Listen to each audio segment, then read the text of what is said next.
bonjour à tous et bienvenue pour une nouvelle série de podcasts branchés cinéma avec l'équipe de la Horde Sauvage, l'équipe habituelle finalement. Alors autour de moi, donc là c'est David qui cause, qui présente. Autour de moi, dans l'ordre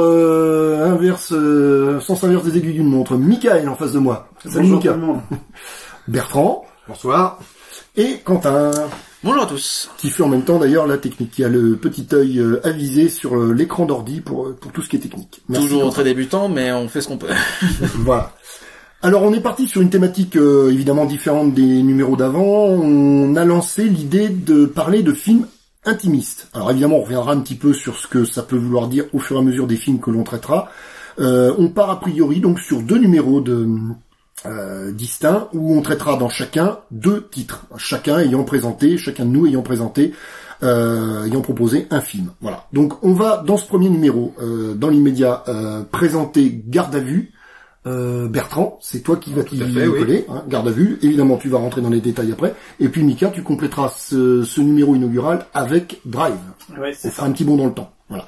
Dans le deuxième numéro, Quentin et moi, on se chargera d'apporter le Narcisse Noir. Alors là, on fait un grand bond dans le passé.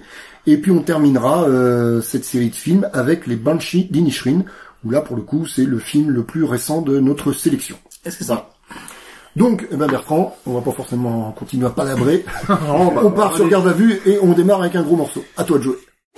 Un petit mot de la part de toute la bande, du coup, de la bande de la Horde Sauvage, pour remercier notre partenaire, les CGR de Châteauroux.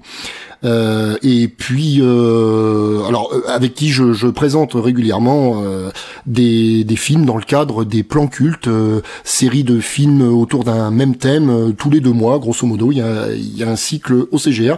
Je présente donc régulièrement un film et puis également j'interviens sur Radio Balistique, format respecté, l'émission consacrée au cinéma avec Antoine Royer. Donc voilà, c'est entre guillemets les partenaires de la Horde Sauvage. N'hésitez pas à aller jeter une oreille ou à venir nous voir. Je suis parfois accompagné de certains membres de l'équipe d'ailleurs au CGR qui sont présents dans la salle. Ça peut être l'occasion d'échanger. Donc voilà, on n'oublie pas tous ces supports-là en parallèle de la Horde Sauvage. Eh bien oui, d'accord, Garde à vue. Donc on a fait partie sur l'idée de parler de films intimistes. Donc le choix ça a été avéré assez rapide en fait. D'ailleurs, je crois, David, tu avais eu l'idée à peu près en même temps que moi. Ça t'avait traversé, si je me rappelle bien. Oui, il y a Garde à vue revenant souvent dans les conversations, effectivement. Et oui, puis du coup, faut quand même reconnaître qu'il coche pas mal de cases, hein, Oui.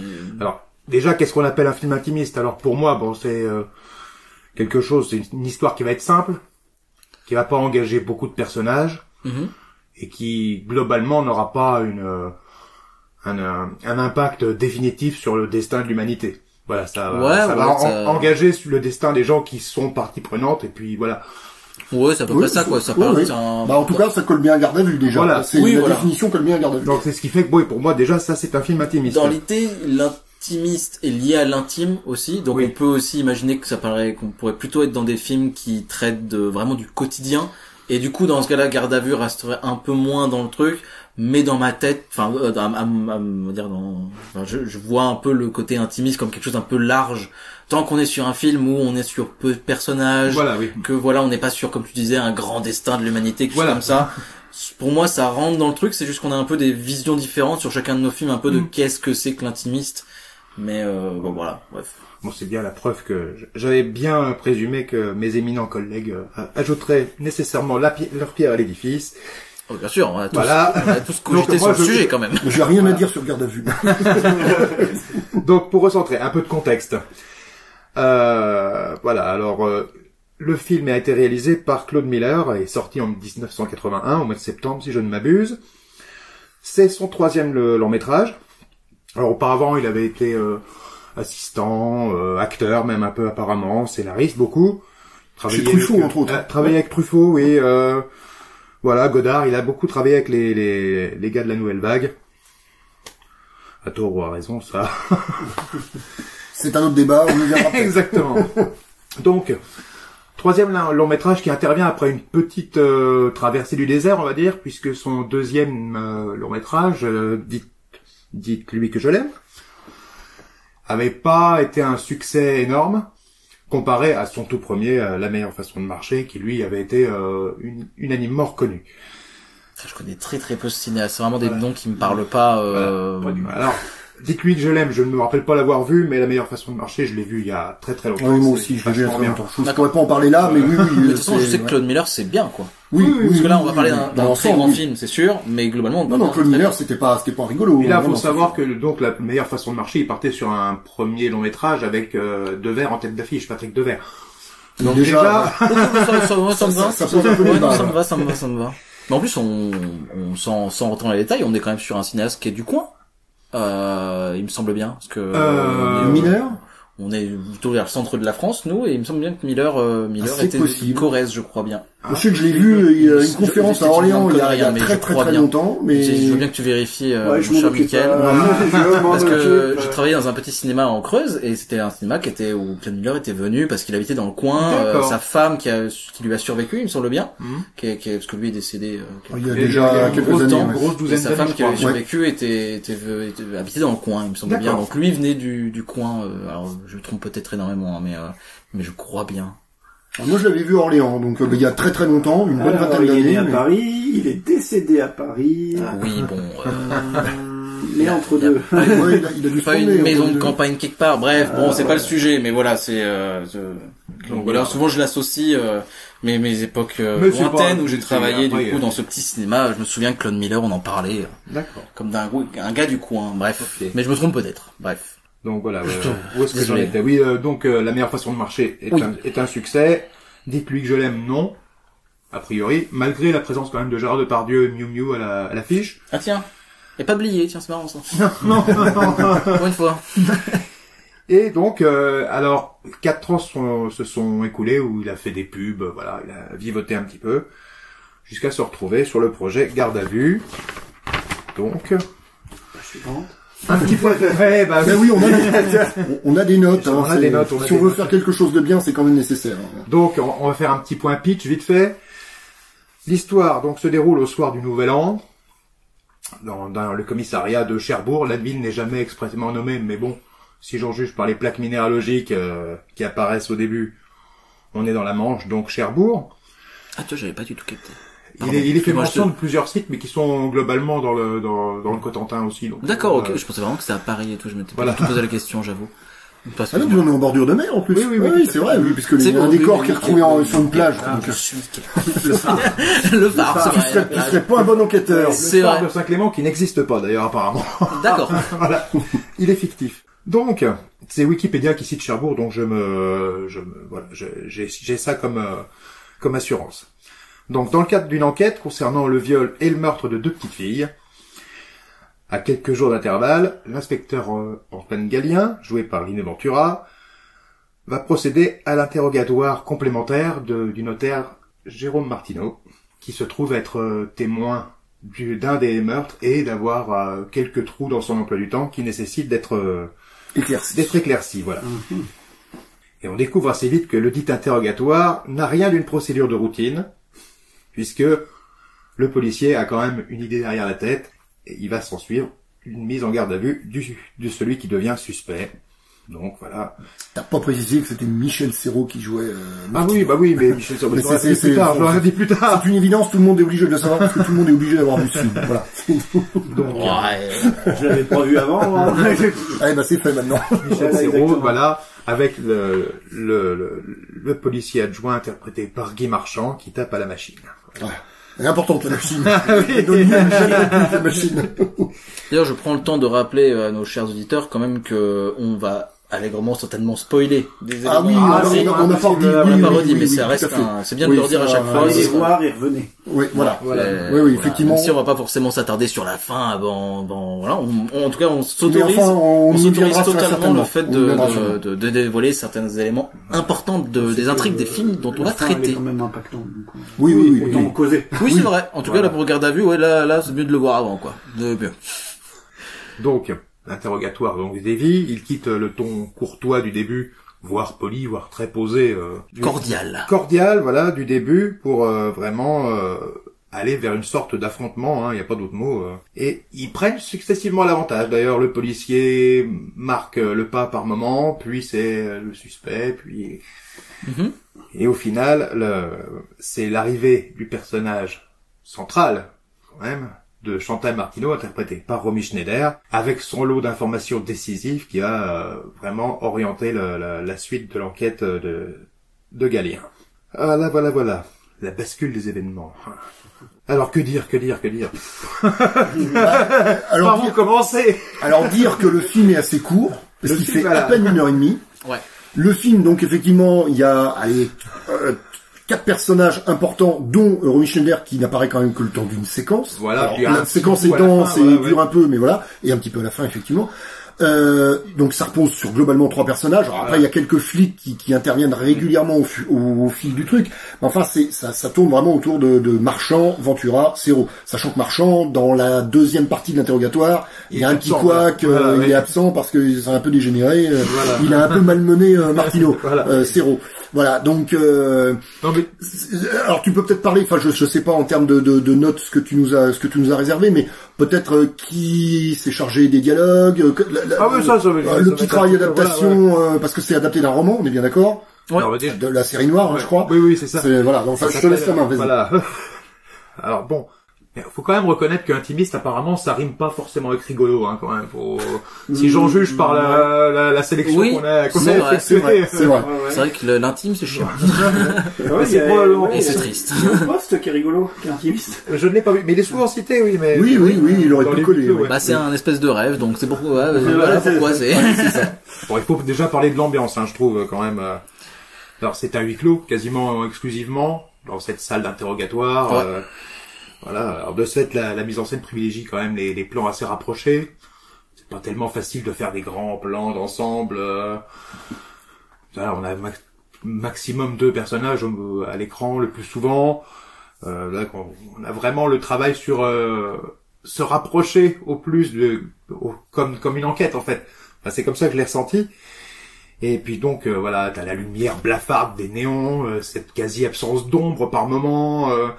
Le film est magnifique. Je me souviens non mais la photo est géniale. Bruno Nuiten qui est à la photo. Nuiten, oui. Je crois qu'il avait eu une récompense. D'ailleurs, il avait dû avoir un César pour ça, si d'accord. je ne m'abuse. Putain, pas surpris, hein. Voilà. Parce que j'étais surpris en revoyant. C'est très chouette. Je l'ai déjà vu 2 fois. Là, je crois que c'est la 3e fois que je le voyais. D'ailleurs, suite à tes conseils, hein, je crois bien, à l'époque, ça fait déjà un bout de temps.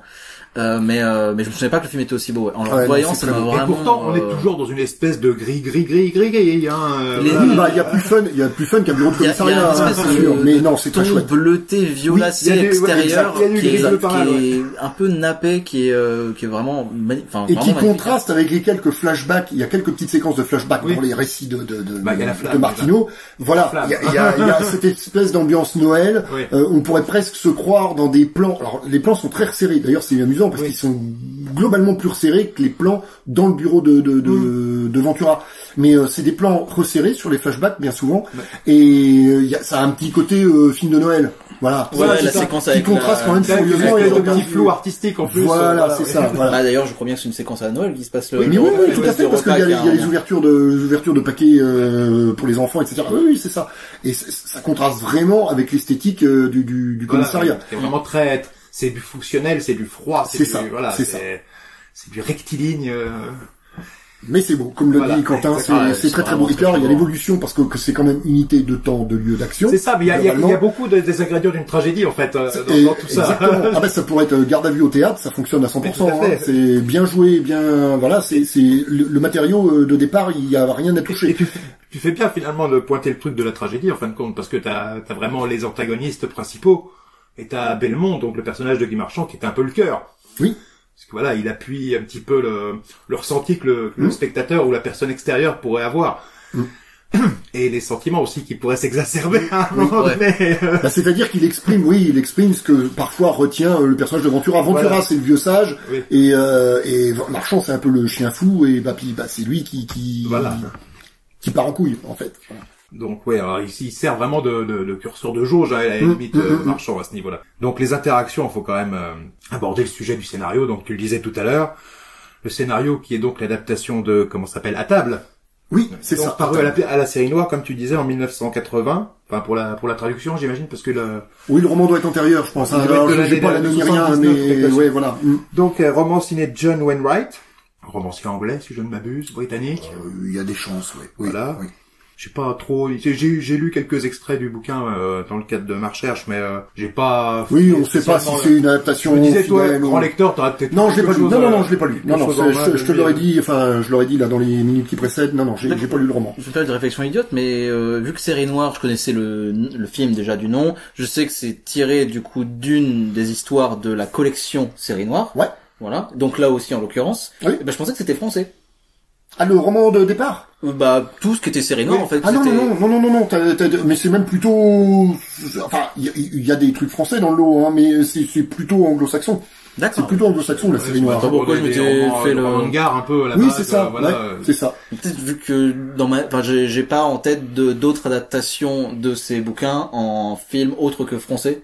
Et du coup, vu que, il y a eu quelques-uns en français, mais c'était souvent des romans étrangers, enfin, je pense essentiellement anglo-saxons, adaptés par des Français, effectivement. D'ailleurs, en plus dans des contextes français. En collection DVD, t'en avais souvent des petits digipacks assez fins, qui reprenaient le visuel de la Série Noire en livre, où t'avais tout l'encadré, tout le fond noir, et puis t'avais un petit rond au milieu avec une image tirée du film, et puis le titre, etc. Ça reprenait vraiment le truc, l'estampille Série Noire, quoi. Ok.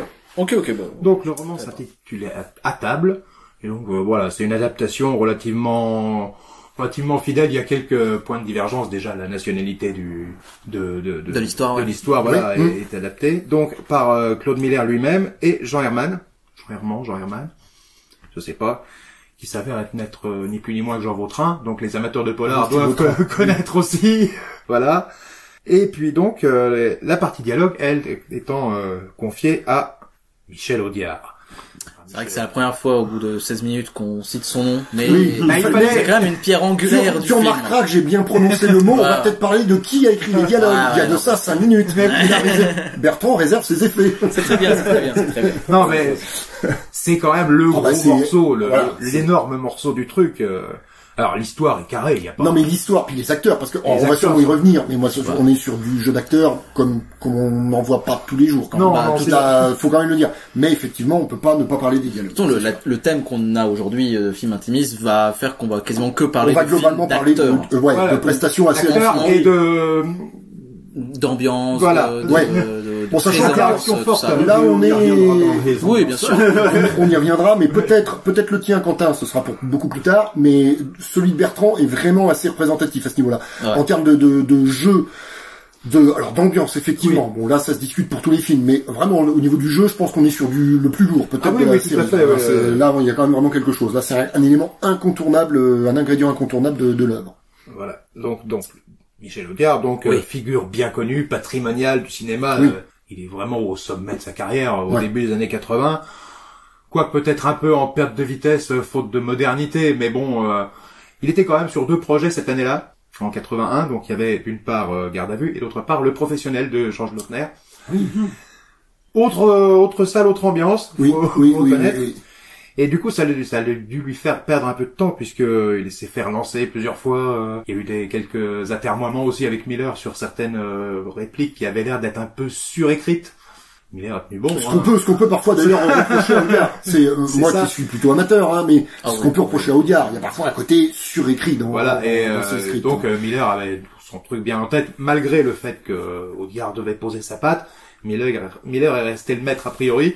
C'est un choix de Miller d'avoir Audiard à l'écriture. Oui. Okay. Puis ça a été certainement validé par la présence de Ventura qui était déjà qui avait déjà parti de l'écurie, quoi. C'est ça. Donc en fin finale, la chose a pu se faire, puisque officieusement, il s'avérerait que Michel Audiard a laissé tomber purement et simplement l'écriture du Professionnel pour la confier à son fils Jacques. D'accord. J'ai lu ça à plusieurs endroits, je sais pas si ça s'est réellement passé comme ça. Il semblerait que c'est ce qui se soit produit. D'accord. Il devait pas être vieux le Jacques à l'époque, hein. Je sais plus l'âge du Gus, mais dans ma tête, il y a plus de 40 ans, il devait pas être vieux, hein. Bon, il avait 30 maxi, je pense. Il a 70 balais, Jacques Audiard. Je crois bien, hein. J'espère qu'on le vieillit pas, le pauvre vieux. Jacques, si vous nous entendez, si tu nous entends, on tutoie, nous ok. C'est un peu moins, hein, mais pas loin, je dirais. Hein. Voilà, donc voilà, ça c'est, je pense que c'est basé sur suffisamment de choses connues pour pouvoir le dire sans risquer la mise au pilori. Donc, et puis faut bien constater, donc voilà, une histoire comme celle-ci avec Michel Audiard, la sauce prend, hein, y a pas.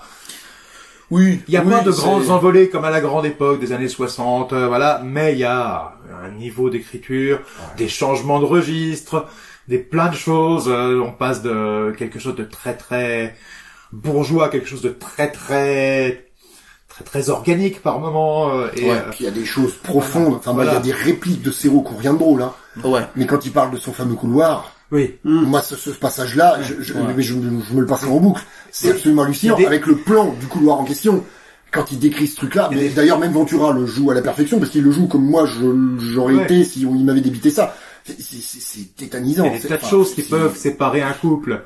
La mort, la maladie. Moi, je suis séparé de ma femme par un couloir. Un long couloir de 15 mètres. Un couloir de 15 mètres. Voilà.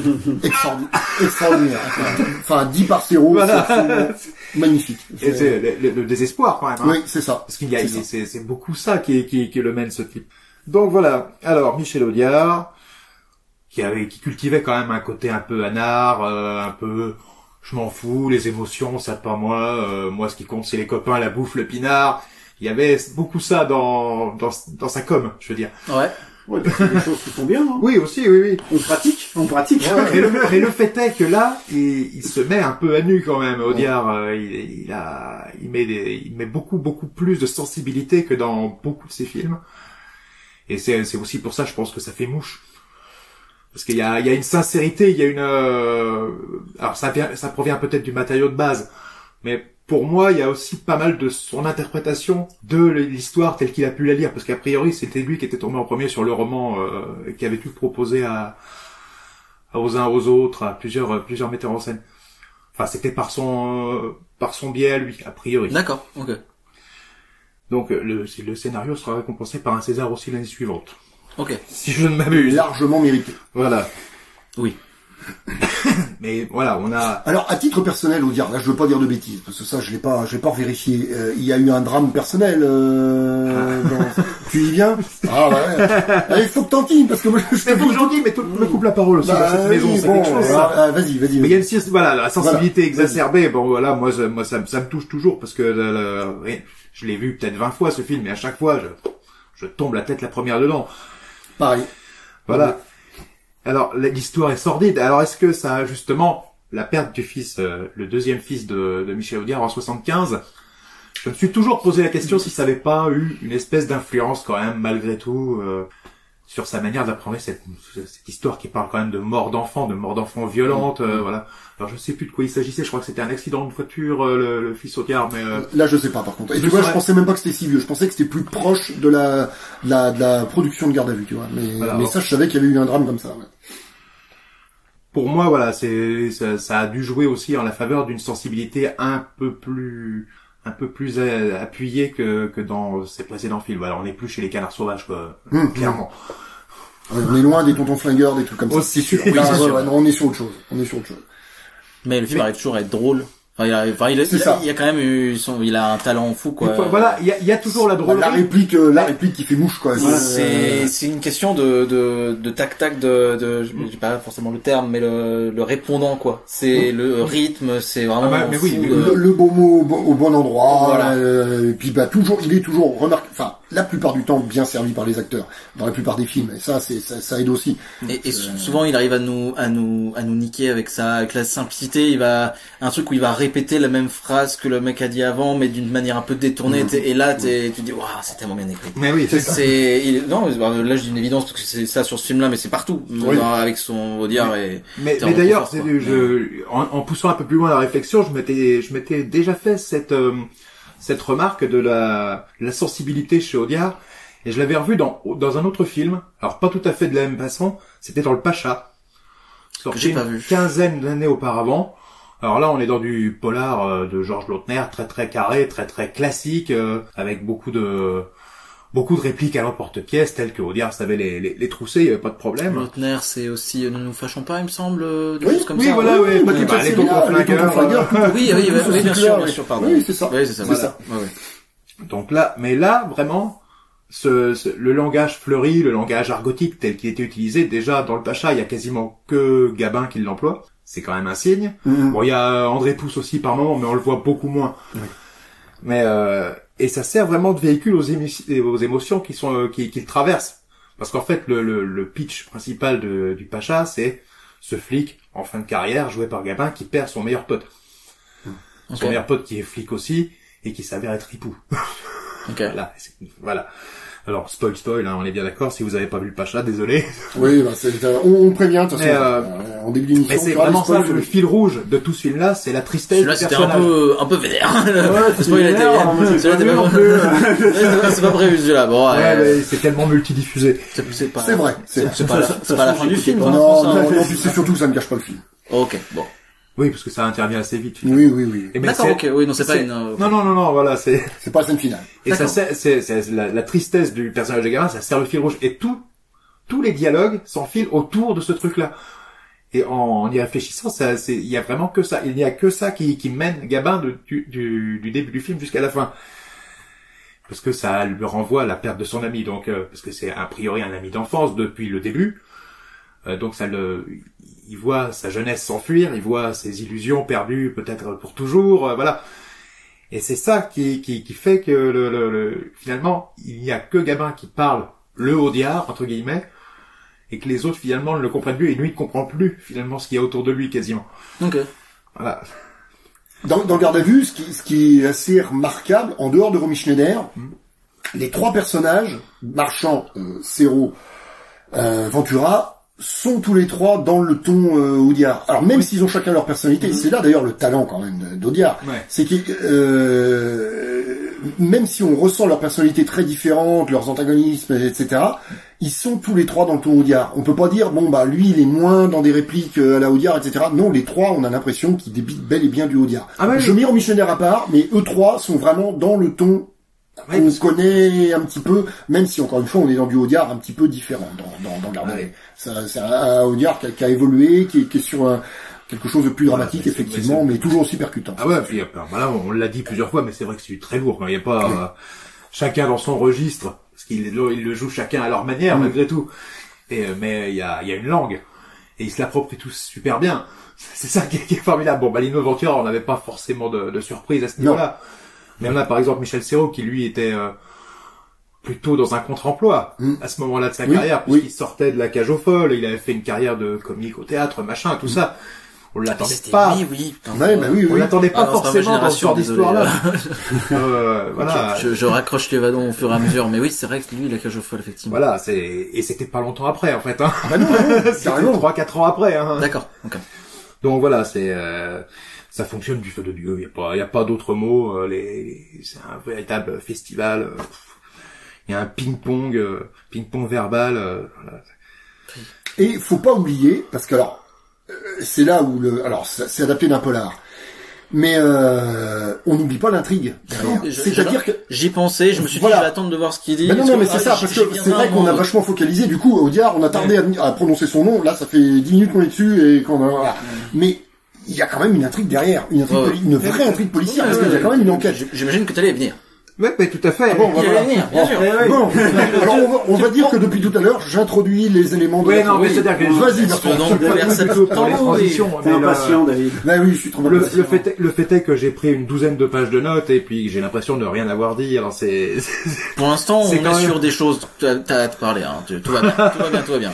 Vas-y, continue. Mais l'intrigue en elle-même, oui, il y a des éléments de dossier qui sont dévoilés au fur et à mesure. On est dans du policier extrêmement classique, extrêmement respectueux des codes. Oui. Y a pas à y revenir, mais l'intérêt principal, c'est justement de voir le personnage de Martino qui essaye d'échapper un peu à tout ça, ou à retourner les questions contre celui qui les lui pose, voilà.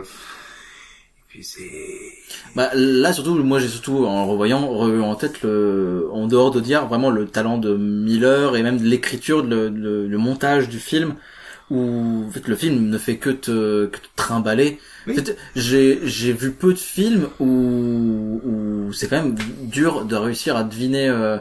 C'est-à-dire que le film est assez simple.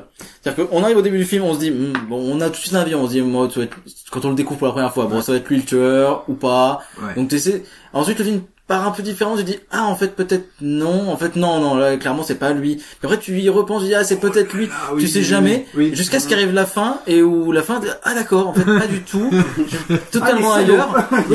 Et surtout tu comprends qu'en fait le film c'est un film policier mais en fait le thème principal du film c'est pas du tout l'enquête. L'enquête c'est un moyen c'est un prétexte de dévoiler les personnages, de parler du coup de ce couple et du coup de la tristesse qui habite totalement ce couple. Mais au final, c'est presque un faux film policier. Mais de toute façon, l'enquête, elle est résolue de manière totalement inattendue.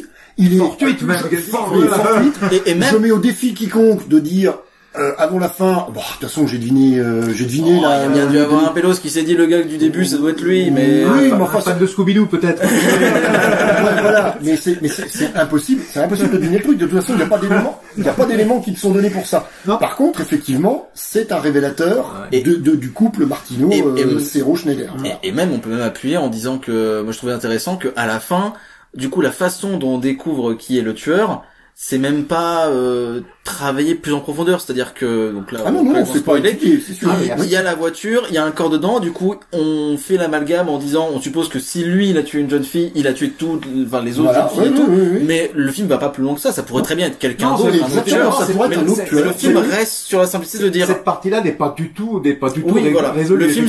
Le film s'arrête là en te laissant comprendre que si c'est suffisant pour l'intrigue, pour l'univers dans lequel on est, c'est ce tueur-là, c'était ça, et en fait je voulais juste t'emmener ailleurs et te parler du coup des autres personnages, et en le revoyant, enfin c'est pour moi ça qui fait, en plus du coup dont on a parlé, du coup le film est magnifique, les dialogues et tout, mais on parlait surtout de l'intrigue quoi, l'enquête, même au final il a un côté vraiment unique quoi, c'est fou Et malgré tout, alors parce que on l'a dit, l'enquête policière est presque un prétexte au reste. Mais malgré tout, l'enquête, il y a des rebondissements. C'est-à-dire que pendant 1h30, mais je crois que tu l'as plus ou moins suggéré, Quentin, il y a quelques minutes, mais ou Bertrand, enfin, un coup on se dit bon Martineau, c'est lui. Mais oui. Mais non, ça peut pas être lui. Mais même. Mais c'est lui. De toute façon, le personnage de Ventura le dit. Oui. Le dit à un moment donné, il peut vous arriver de me séduire, de m'agacer, machin, tout ça. Mais tant que j'aurais pas ôté de ma tête que vous avez tué deux fillettes, gamines, voilà. Vous avez aucune chance de me faire rire. Voilà, c'est ça. C'est ça.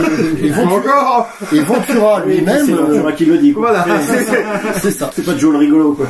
Et tout ça sans élever la voix. C'est ça. C'est ça le plus fort. Parce qu'à part quelques éclats, justement, notamment, l'incartade avec, le personnage de Guy Marchand, qui veut essayer de faire un interrogatoire à sa façon, à un moment donné, en malmenant son suspect. Ce qui ne marchera pas. C'est bon. Bien le reconnaître. Ah, seulement, il a pas craqué. C'est ça. Ouais. C'est ça. Obligé de citer le film à tous les... Ouais, c'est trop fort. C'est hallucinant. Donc voilà, alors vertigineux, c'est le mot qui me revient à chaque fois quand je pense à ce film-là. Et puis qui réserve ce morceau de bravoure supplémentaire, s'il en fallait un de plus, c'est que le film fait à peu près 1h30, et arrive à peut-être 1h10 de film, je ne sais pas, enfin on a dû dépasser l'heure quand elle arrive, la scène avec Romy Schneider, qui est quand même pas négligeable non plus cette séquence-là, parce que déjà c'est la seule scène avec elle, Dieu sait que quand Romy Schneider apparaît sur un écran en général, elle bouffe ferme sa gueule, elle bouffe tout, et même s'ils la mettent dans le noir, c'est ça, d'ailleurs c'est génial aussi, ça quand elle demande à rester dans le noir, enfin on apprend au bout d'un moment que si Ventura la découvre dans le noir, c'est que c'est elle-même qui s'y est mise toute seule, enfin c'était pas parce qu'on a qui au début du film aussi dans le noir et qui a aussi ce plan sur son visage qui du coup est éclairé avec les saccades du néon, avec il y a quand même rien qui est laissé au hasard. Ouais, c'est fascinant d'avoir un contexte aussi simple et de réussir à avoir des images aussi fortes. Une science du cadre et qui est aussi intelligente et forte. Et voilà. Oui, pardon, vas-y. Non, j'avais plus rien à dire, j'allais dire. Non, mais voilà, oui, alors c'est la scène principale, on est bien d'accord. Et puis alors, ce qui transpire, au-delà au départ, il y a une espèce de mépris envers le policier, parce que bon, voilà, c'est quelqu'un qui est supposément de la haute. Mais c'est surtout la haine. Alors, de ce que j'ai compris, la haine du personnage de la femme du suspect dans le bouquin est bien plus directement évoquée. Là, on a quelque chose de plus subtil. est infiniment cynique surtout. Ouais. Parce qu'elle non plus ne hausse pas la voix. Ah, jamais. Jamais. Tout est, il y a une haine qui transpire de ses moindres paroles, de ses moindres gestes. C'est bluffant, c'est ce que dit Ventura à Zero lorsqu'il revient dans le bureau d'ailleurs. Il lui dit, votre femme vous, alors c'est dit subtilement là encore, mais il fait comprendre à Zero quand celui-ci essaie de savoir un petit peu ce que sa femme a dit, Ventura lui fait comprendre que, elle le déteste. Elle le déteste. Et d'ailleurs, c'est ce qui anéantit, qui met le dernier coup sur la tête de Zero et qui finit par avouer, et qui met fin à l'interrogatoire. Avec le fait qu'elle apporte supposément une preuve, comme quoi il a fait nettoyer son imperméable après qu'il y ait eu des traces de sang dessus, quoi. Voilà. Et c'est d'apprendre que sa femme le déteste, que sa femme a fini d'enfoncer, qui lui fait complètement lâcher prise. Et où il se déclare coupable. Donc c'est dire quand même le désespoir du mec. Là c'est pareil, la haine et le désespoir, voilà. C'est vraiment un désespoir auquel répond évidemment du coup sa femme après avec le geste final. Enfin c'est une tristesse. Ah la scène finale. Alors comme s'il en avait besoin, la scène finale, elle fout un dernier coup. Derrière la tête, là, tu, 1h25, tu sens et il appelle Galien. Et là, il y a le visage de Ventura, ce dernier plan, le visage de Ventura qui se fige. L'heure, je sais plus, 7h du matin, tac, matin du 1er janvier. Et on finit là-dessus. Bonne année! Voilà, non, c'est, tu vois, cette scène, c'est un pivot, donc la scène entre, Romy Schneider et Ventura. Et à la sortie, effectivement, tout va très très vite. Parce que ça doit être au moins 50 minutes, je crois qu'elle intervient. Oh, facile. Voilà. Puis elle doit durer quoi? Une dizaine de minutes? Oui, elle est assez longue. Elle est assez longue et elle est entrecoupée. Je crois qu'il y a un passage où on revient dans le bureau avec Zero et où il dit, je me demande bien ce qu'elle peut lui raconter, la Martino. Et on revient ensuite avec Ventura et en fait, le destin de Martino semble scellé déjà par la disparition de Guy Marchand. Oui. Parce que il faisait un petit peu l'arbitre malgré tout. Même si lui était peut-être convaincu, mais comme je disais, ça faisait un petit peu le cœur antique dans ce truc-là. Donc, disparition d'un élément important de la tragédie, ça c'est pas de très bon augure pour le personnage. Pour moi, enfin moi je le visualise comme ça. Et donc il faut quand même reconnaître que Guy Marchand c'est le seul qui semble avoir des réactions humaines dans tout ça, ou en tout cas les extérioriser. Ouais. Parce que Ventura reste monolithique. Le personnage de, comment est-ce qu'il l'appelle, je l'ai noté, Adami, donc qui remplace qui est interprété par Pierre Maglon, il reste froid lui aussi. Ouais. Malgré tout plus amical. Il y a l'accent. Mais froid et distant malgré tout. Alors distant, oui. Froid, je sais pas, distant peut-être. Ouais, c'est détaché de ouf. C'est pas ce personnage-là qui se serait permis de dire par exemple bandé par un froid pareil, faut le faire. Ouais. Oui. Le regard de Ventura quand il balance. C'est grandiose. Mais voilà, mais c'est en ça que le personnage de Belmont, c'est nous. C'est nous en train de regarder cette scène. Complètement. Parce qu'on se le dit tous à un moment donné. De quoi? Que bandé par un froid pareil, faut le faire. Je me suis pas posé la question. Non, mais c'est bien de l'avouer, mais il est pragmatique. Quand tu l'entends, ce pragmatisme-là, tu dis mais c'est complètement con, c'est complètement hors sujet quasiment. Mais c'est d'une logique imparable quand même, malgré tout. Et d'ailleurs, c'est la réaction de Zero est quand même tout à fait symptomatique. Ça a versé au dossier de la défense finalement cet argument-là. Oui. Romy Schneider, t'as encore des trucs à dire? Il y a un truc qui me paraît important. Je sais pas. Mais vas-y. Mais non. T'as pas un truc à dire sur elle d'un point de vue personnel. Parce que et ça ferait un écho à ce qu'on a dit tout à l'heure d'ailleurs. Mais en fait, parce que c'est important. Non, mais je pense que c'est important. Il y a quand même un mea culpa à faire parce que moi j'ai longtemps cru aussi. J'ai longtemps cru que la perte du fils de Romy Schneider avait eu un impact sur son jeu. Alors, je sais pas parce qu'il est pas mort juste je sais plus. Le film a été tourné en début d'année. Oui. Entre janvier et mars, je crois. Le fils de Romy Schneider est mort début juillet. Ah, il est mort après qu'elle ait tourné sa scène alors. Ah bah tu vois, alors ok. Voilà. La précision a son importance. Voilà, mais j'ai longtemps cru et donc le film est sorti après. Ok, d'accord. Et en fait, on voit cette Romy Schneider de fin de vie, hein, faut le dire. Elle est morte, l'année d'après. Même pas un an après, quoi. 82. Mais elle avait eu pas mal de pépins de santé, elle était fumeuse comme c'était pas permis, voilà. Mais elle avait eu une opération, pas très longtemps auparavant, une opération du rein, je crois. D'accord. Et c'est juste quelqu'un qui était extrêmement fatigué, qu'on voit à l'écran. Mais elle le surmonte malgré tout. Elle le surmonte très bien, mais on voit que c'est quelqu'un qui est marqué, quoi. Oui, carrément. Mais donc son fils est mort l'été suivant, mais même le sachant, tu peux pas occulter. Non. Tu peux pas l'occulter. Non, de toute façon, alors effectivement, il faut bien de remettre la chronologie en place, et c'est très important, et c'est bien, mais c'est vrai que tu te dis, mais c'est fou, de jouer dans ce film-là. Il est question de gamines qui se font tuer dans des conditions atroces et tout. Son fils est mort quand même dans des circonstances non seulement bêtes, mais absolument tragiques, sans issue possible. Enfin, c'est fou. Pour resituer, il était en vacances chez ses grands-parents, je crois, et après avoir été faire les 400 coups avec ses copains, il est rentré, mais pour déranger personne, il a voulu sauter par-dessus le portail. Il a ripé, il s'est empalé sur les pointes du machin, il est mort dans la soirée qui a suivi. C'est ça. Voilà. Donc une mort extrêmement bête et d'une brutalité sans nom, et puis qui a dû achever. De toute façon, si la pauvre elle est décédée l'année d'après, voilà. Là pour le coup, on ne peut pas nier un lien de cause à effet. Elle, c'est de maladie qu'elle est décédée? Non. Non, il a toujours été dit que c'était de cause naturelle. Ouais, mais 43 ans. D'accord. Ok. Oui, je pense qu'il y avait probablement un peu de médoc, un peu. Elle était globalement très très fatiguée, je pense. De toute façon, mais ça se voit. Oui. Dans Garde à vue, c'est plus la Romy Schneider, même de quelques années auparavant, mais. Tu vois les extraits de L'importance c'est d'aimer, qui est pas beaucoup plus vieux. Il y a 5 ans d'écart, je crois. Elle avait encore ses traits des années 50-60, hein. Ouais, complètement. Mais même 75, le vieux fusil. J'étais en train d'y penser. C'est 6 ans avant. Et dans le vieux fusil, alors, non pas qu'elle soit laide ou quoi que ce soit dans Garde à vue.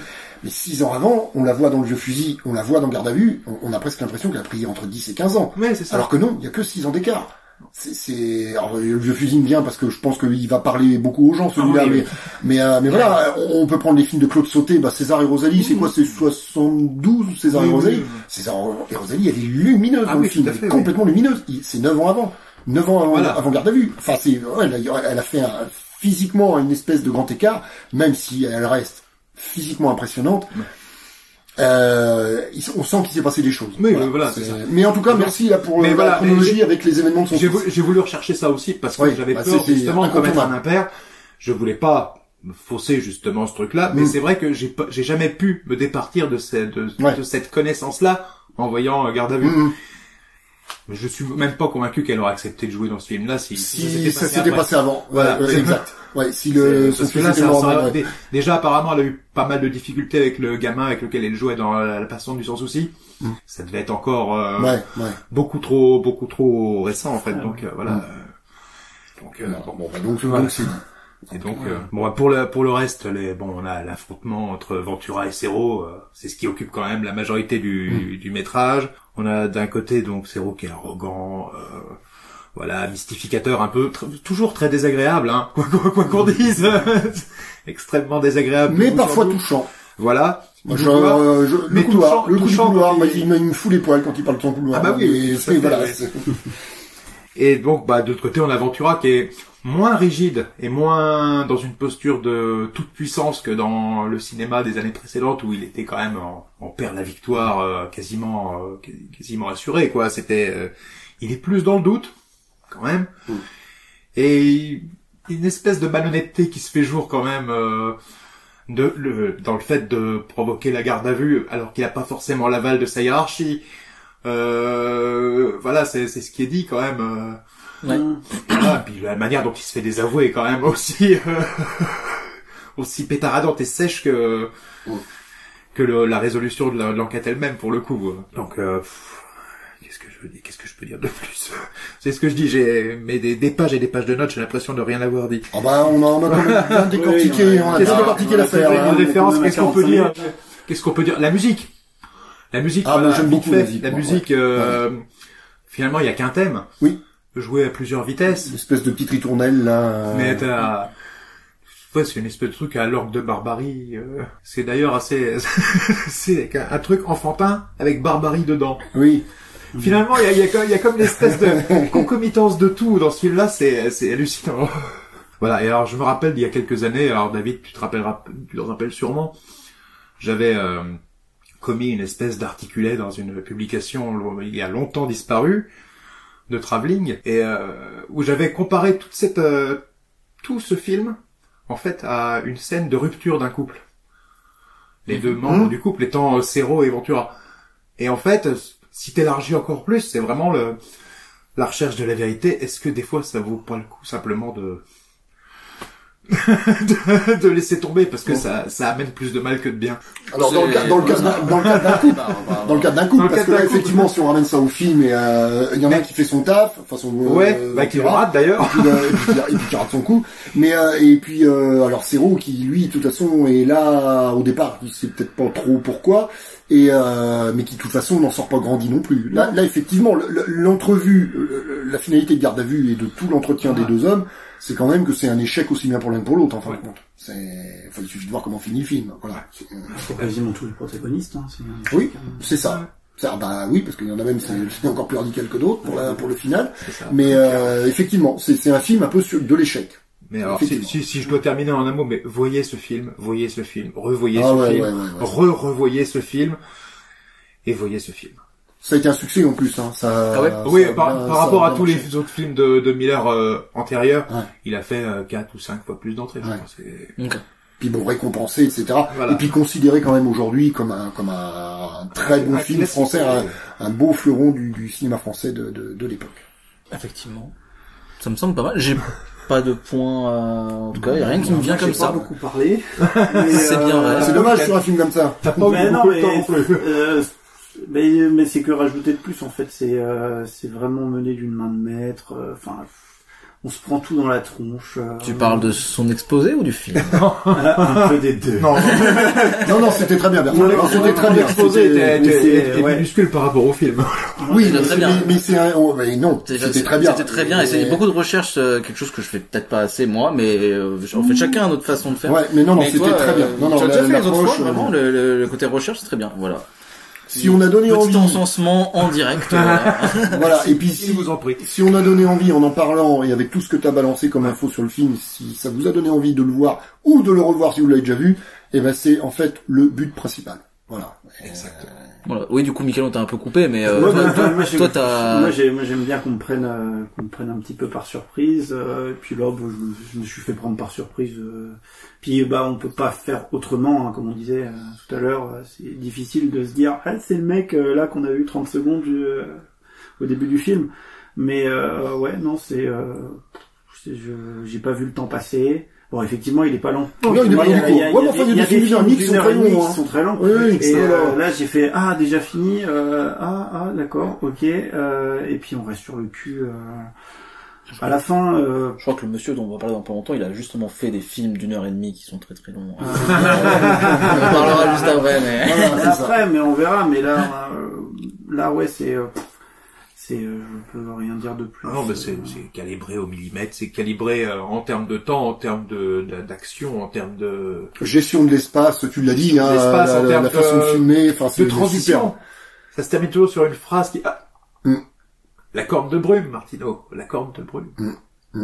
Et hop, passe à la séquence suivante.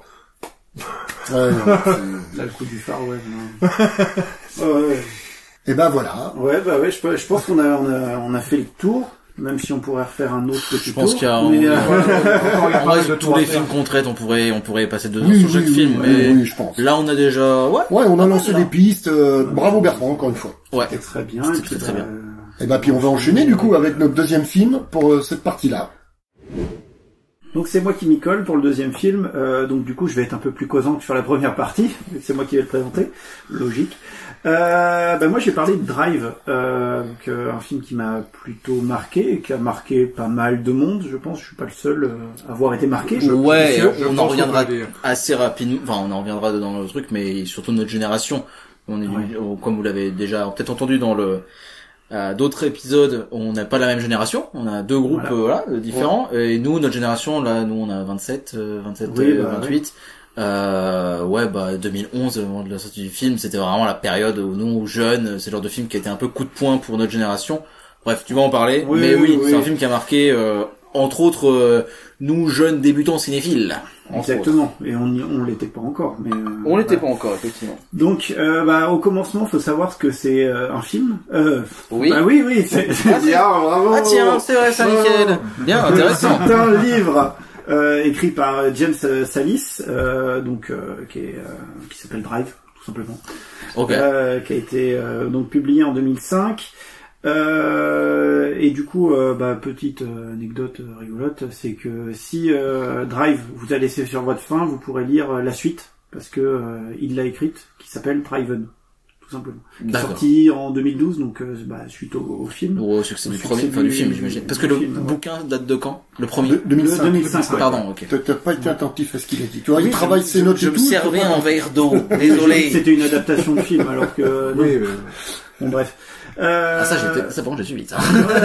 Ça les conneries suivent. Voilà. Donc tout de suite il y a Mark Platt, donc le producteur qui tombe directement sur le roman et puis il met une pièce dessus pour l'adaptation au cinéma. Donc Mark Platt c'est le producteur notamment de Scott Pilgrim, Cruella et un truc qui va parler à Quentin juste en face de moi, La La Land. Oui. Voilà. Donc, oui. Oui. Oui.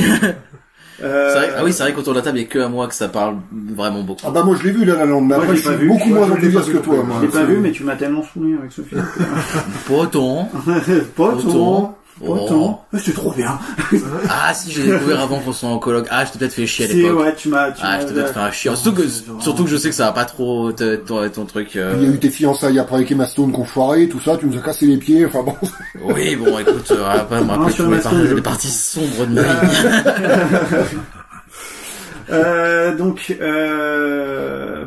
La première ébauche du film, elle va arriver en 2008. Normalement, le projet devait être confié à Neil Marshall. Et à la place de Ryan Gosling, on aurait eu Hugh Jackman. Sauf de fil en aiguille. Neil Marshall, ça me parle. Oui, The Descent. Putain, mais entre autres. Ah oui, qu'est-ce que c'est bien ça. Puis il avait bossé, je crois qu'il a bossé sur Game of Thrones aussi. Sur des épisodes de mémoire. J'ai fait beaucoup moins de recherches que tout le monde peut pas être. Bien sûr. Flûte. Et donc de fil en aiguille, par contre, les deux personnes, ce réalisateur et cet acteur vont partir du projet. Ça va être mis un petit peu en pause. En 2010, va y avoir ils vont repartir de plus belle, en désignant justement Ryan Gosling en tant que personnage principal.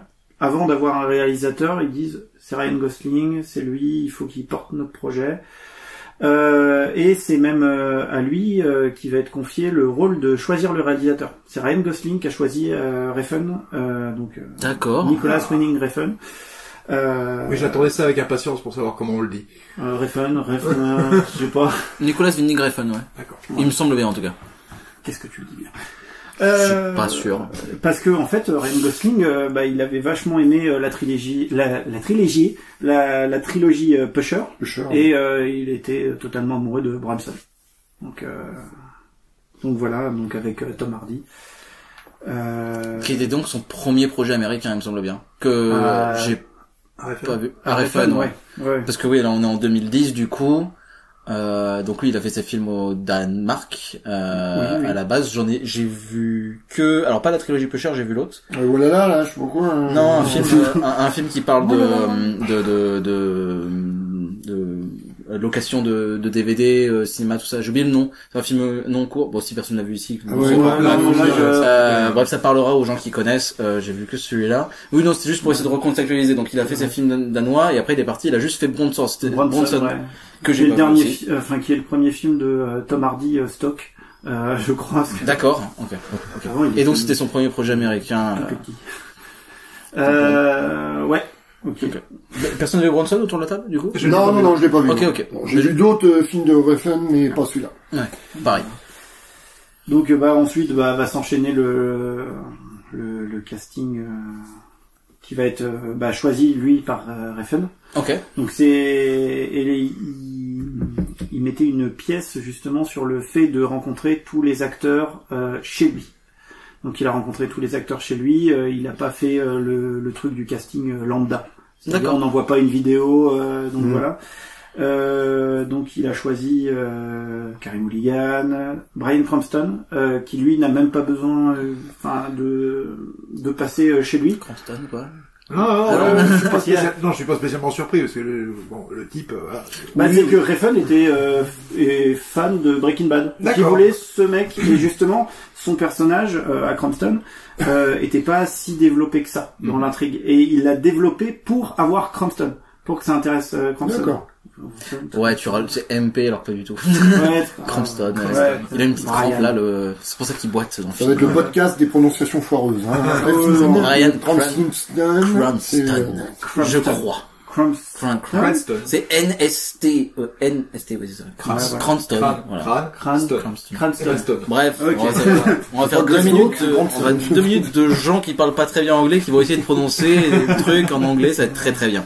Et revenez à l'épisode 2, je vais essayer de prononcer des noms en irlandais, ça va être très très bien. Ouais, ça va être cool. Donc ensuite on a Albert Brooks et Ron Perlman, que j'adore personnellement. Qui non aussi, Ron Perlman. Ron Perlman, oui bien sûr, oui bien sûr. Voilà, ou encore Oscar Isaac, qui est capable de nous faire rire, comme nous faire flipper en moins de 2 secondes. Peut-être pas dans ce film-là. Pas dans ce film-là, oui, je suis un peu dubitatif, mais oui, sinon. Oui, mais dans l'absolu. Dans le couloir, quand il rencontre Gosling, il est pas si rassurant que ça. Oui, enfin, comme l'autre, les non plus. C'est pour ça, d'ailleurs, que finalement, les deux s'annulent. Ouais, c'est ça. Moins plus, moins égale plus. Voilà. Donc voilà, ce qui va être intéressant, c'est que le projet va se monter sans que aucun grand studio y foute son nez, parce que ils voulaient pas du projet du tout. Ça les intéressait pas, et donc du coup on va se retrouver avec d'autres producteurs un peu plus petits, français donc Wildside Production, il me semble que c'est français en plus. Oui, Wildside, oui, c'est français. Oui, Wildside et après ça doit être de néerlandais et allemand un peu au niveau de la production, c'est vraiment très très petit. Donc voilà.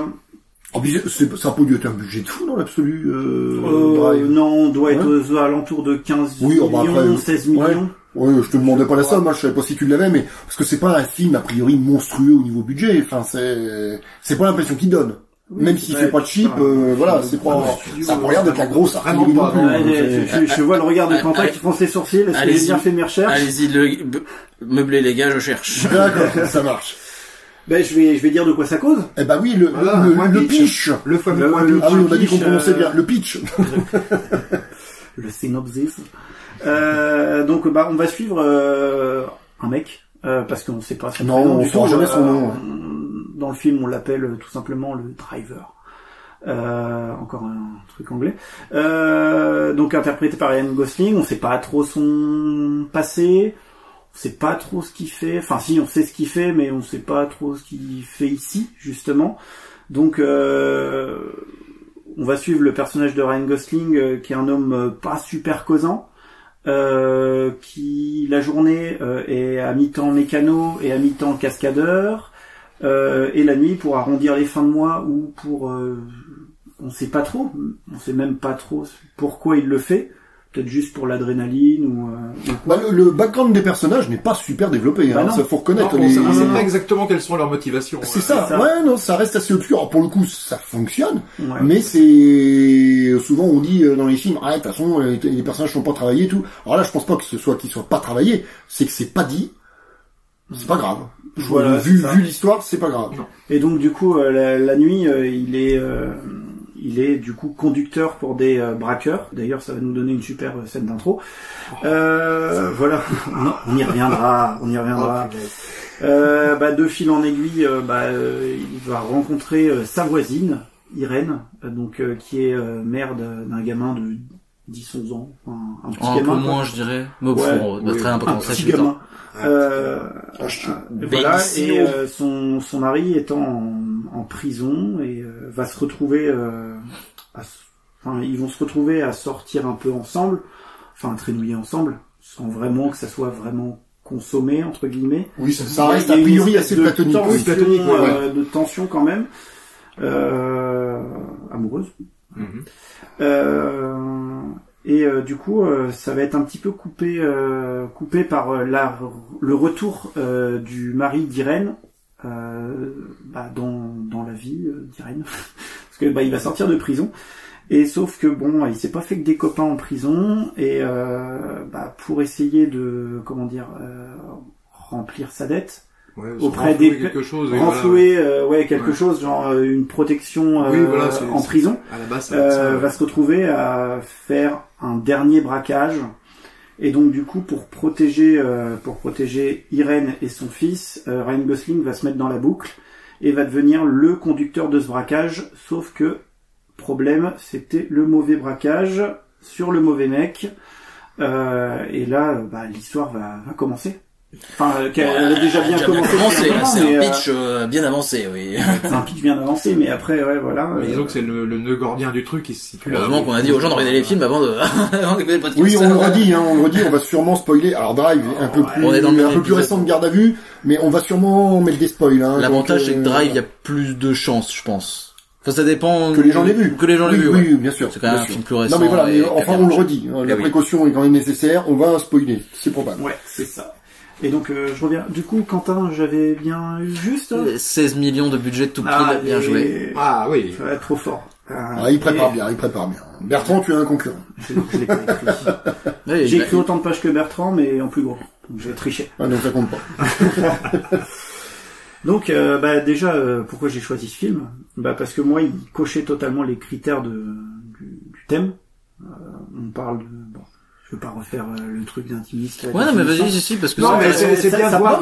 Il a rien à voir avec Garde à vue à ce niveau-là, mais c'est un quand même. La définition que je me suis faite, en fait, c'est, pour moi, intimiste, c'est un film plus de personnages que de scénario très approfondi. Je sais pas si vous suivez. Oui, d'accord, ok. Ouais, et puis bon, avec quand même des personnages peu de personnages, mais pas trop. Genre par exemple, je vais le citer, Mad Max Fury Road, pour moi c'est pas du tout intimiste, même si c'est plus, on se ressent plus sur des personnages que sur et avec un scénario un peu plus basique. Avec Drive, on est sur un truc très différent de Garde à vue, mais les deux rentrent dans la catégorie parce que il y en a certains dans ceux qui nous écoutent qui se disent peut-être les films ils ont rien à voir les uns avec les autres. La finalité de ce qui se passe dans le film impacte à peu près autant de personnages dans un cas comme dans l'autre. Oui, c'est ça. La marche du monde n'en est pas changée pour autant. Il y a quelques personnages secondaires supplémentaires dans Drive, effectivement, mais le cœur de l'intrigue tourne effectivement quand même autour de comment il s'appelle, de Ryan Gosling, de Carey Mulligan, son fils donc. De cette espèce de petit groupe qui pourrait faire dans un film cool, ça pourrait être une petite famille qui se reconstruit. Ouais. Bon, là, c'est évidemment beaucoup plus compliqué que ça. Et c'est vrai que le nœud se situe autour de ces personnages-là. Les autres ne font que graviter autour. Oui, ça reste un film intimiste. Il y en a que 6, quoi. Oui, c'est ça. Non, mais bien sûr. Il y en a que 6. Et puis j'ai choisi ce film aussi, moi, parce que moi, il m'a marqué de ouf. Je ne l'avais vu qu'une fois, il me semble, il y a 4-5 ans. Il m'avait marqué, et puis j'avais envie de le revoir, et puis quand on a proposé ce genre de thème, je me suis dit allez, pourquoi pas, on va causer d'un film québécois. Donc voilà. Mais c'est vrai que ça a pas fait un pli d'ailleurs, parce qu'autant Garde à vue rentrer dans les clous, quand t'as proposé Drive, il n'y a pas eu la moindre. Oui, pour moi, ça me semblait naturel, effectivement. Je dois avouer que moi, je trouve que des 4 films qu'on présente, je trouve que c'est le film qui rentre entre guillemets le moins, mais il rentre quand même dedans le critère. Oui, voilà. Il rentre le moins, mais au forceps. C'est un peu ça en fait, c'est qu'il utilise je pense qu'on en viendra en termes d'ambiance et tout, mais c'est que en général un film intimiste c'est un film qui va se passer dans un endroit assez confiné, ce qui est pas le cas de ou alors comme le film que je présentais, un film qui est pas spécialement confiné mais qui est dans un endroit malgré tout isolé. Alors isolé. Alors là on est à LA, voilà, mais le film trouve une manière de raconter l'histoire qui fait qu'on oublie l'existence du monde. Effectivement intimiste dans son traitement. Exactement. Au final on voit très peu de personnages, on voit vraiment que les gens, les couloirs, les pièces, enfin les gens dont t'avais parlé, les quelques personnages qui entourent cette histoire. Et on voit alors, les quelques plans qu'on voit, c'est vraiment des grands plans de la ville, ou alors des plans du dessus, un peu comme les plans de Fincher, les plans qu'il avait fait pour dans Zodiac, oui, tout à fait. Plans du dessus, on voit la voiture qui est centrée au milieu. Voilà, plan incroyable. On en parlera un jour de ça, je pense. Et Drive, c'est vrai que Zodiac fait longtemps, on parlera de Zodiac un jour. C'est bien. Les Zodiac, on fera un triple podcast de 3 heures. Bref, il y a des plans comme ça, mais au final, c'est vrai que la ville, en tout cas, les gens à côté, pourtant dans une ville très peuplée comme LA, n'existe pas. Donc au final, le film rentre un peu, il arrive à, comme tu disais, un peu au forceps, d'une manière à rentrer dans le thème. Il y a pas de passants. Il y a pas de passants. Il y a pas de figurants, en fait, dans ce film. Presque, à part le resto où ils vont, oui, voilà, le bistrot, mais c'est toujours très serré, en fait. Toujours, Moi, vous savez, le côté intimiste. De cabaret aussi, t'as les nanas. Le côté intimiste, je le mettrais sur un autre critère, moi. Je prendrais un autre critère pour le qualifier de film intimiste. C'est dans sa façon de montrer les sentiments des personnages. Aussi, ouais. C'est-à-dire que, il y a, bon, ça va faire partie des multiples trucs qu'on va dire sur le film, mais en le revoyant, parce que moi je l'avais vu 2 fois, coup sur coup, très peu de temps après sa sortie, je l'ai pas vu en salle, je l'ai vu en support physique très peu de temps après, et coup sur coup presque, enfin, peut-être à 15 jours, 3 semaines d'intervalle, et j'ai donc été une dizaine d'années sans le revoir, un peu plus de 10 ans. Et là, je l'ai revu, et ça m'a frappé. Il y a énormément de scènes sans dialogue. Ça joue énormément sur les regards. Ça joue énormément sur les non-dits, sur les et en ça je trouve que c'est intimiste parce que c'est un film qui prend la peine, un film d'1h30 qui prend la peine d'avoir des longues plages. Alors attention, aucune n'est chiante, hein. Je suis pas en train de dire que le film est chiant. Non. Moi j'ai adoré. Je crois qu'autour de la table on est tous d'accord. J'aime énormément Drive. Mais un film d'1h30 qui prend la peine d'avoir beaucoup de scènes où il y a peu de dialogue, voire pas. Bah pour moi, ça peut rentrer dans la catégorie intimiste parce que du coup, on se focalise sur les traits, les regards des personnages, etc. Et là, du coup, on est dans de l'intime, intimiste. On est quand même dans quelque chose. Les petits gestes, les petits. Voilà, des gestes. Se remettre une mèche, se baquiner. Exactement. Comme ça. Les petites esquisses de soi. Carey Mulligan, elle est excellente pour ça. C'est les demi-sourires à moitié. Et bah, moi, elle m'a fait fondre. Gosling aussi. Gosling dans son non-jeu parfois. Alors là non plus, ce n'est pas une critique. Mais dans sa façon de ne pas jouer, et ben il raconte plein de trucs. Parce que il a parfois un visage absolument figé, etc. On se dit mais il éprouve quelque chose, ce gars-là. Il se passe quoi? Alors évidemment qu'il éprouve plein de trucs. Il éprouverait rien. Il se lancerait pas dans les conneries dans lesquelles il se lance dans le film. Mais et je trouve qu'il fait passer énormément de choses en faisant quasiment rien. Et ça, franchement, c'est une des forces de ce gars-là. Et puis une des forces de Refn de l'avoir emmené sur un jeu de ce calibre-là. Mais je te repasse la main, Mika. Vas-y, continue. Ben, j'ai plus rien à dire. Bon, alors le film. Non, bah moi puis je l'ai aussi choisi parce que pour moi c'est vraiment ce que j'appelle un chef-d'œuvre. Alors des fois on prend un peu des pincettes quand on dit chef-d'œuvre. Oui, puis on n'est pas tous les mêmes choses dans le terme. Mais oui. Bah, tout à fait. Mais moi, c'est la façon dont il m'a marqué et de la façon dont je l'ai ressenti et qui m'a fait passer les choses. Bah, je l'ai ressenti vraiment comme un chef-d'œuvre. Et je vais vous dire pourquoi, parce que je suis là pour ça. Bah, je vais vous le dire. Je vais vous le dire. Déjà parce que en fait, bah, le scénario est plutôt basique. Parce que au final, il y a pas plus basique. C'est plutôt simpliste, mais c'est maîtrisé. C'est comme un restaurant. Plus on va dire plus la carte est élevée, moins on se dit c'est un bon restaurant. Mais s'il y a 2-3 plats et on sait que c'est géré et que c'est vachement bon. Incroyable analogie, j'entends. Voilà. J'écoute. Mais puis ça vient aussi de la narration. La narration qui va totalement crescendo, on passe de genre en genre, moi je trouve. Parce qu'au début on est plus sur un film un peu gangster, de police, de flics. On passe par un petit film d'histoire d'amour après. Ensuite on a un peu de vengeance et ça va même jusqu'au slasher, jusqu'à la mort de Nino. Donc qui est Ron Perlman, avec son espèce de masque et cette espèce de Ryan Gosling qui campe une espèce d'entité monolithique qui avance, mais qui avance lentement, un peu à la Michael Myers, hein. Et puis ce personnage là de Ron Perlman qui est bloqué contre la houle et il n'a pas d'échappatoire et il se fait buter comme un caca. Mais il y a ce côté aussi où on passe de genre en genre et il n'y a pas trop de j'ai perdu le mot. Il y a pas de cadre. Enfin, il fait un peu. Oui, il explose un peu. Oui, il explose les gens. Enfin, voilà. C'est-à-dire qu'il se balade de l'un à l'autre. Oui, je vois ce que tu veux dire. Mais tout en faisant un film assez homogène. Parce que il n'y a pas de rupture de tout. À un moment, on se retrouve pas avec une scène où on se dit, oh là là, mais qu'est-ce on va où là? Non, c'est le film est assez cohérent dans sa construction. C'est fluide, c'est cohérent. C'est très fluide, ouais, voilà. C'est fluide, donc, je parlais de la narration qui est totalement crescendo d'un point de vue, violence.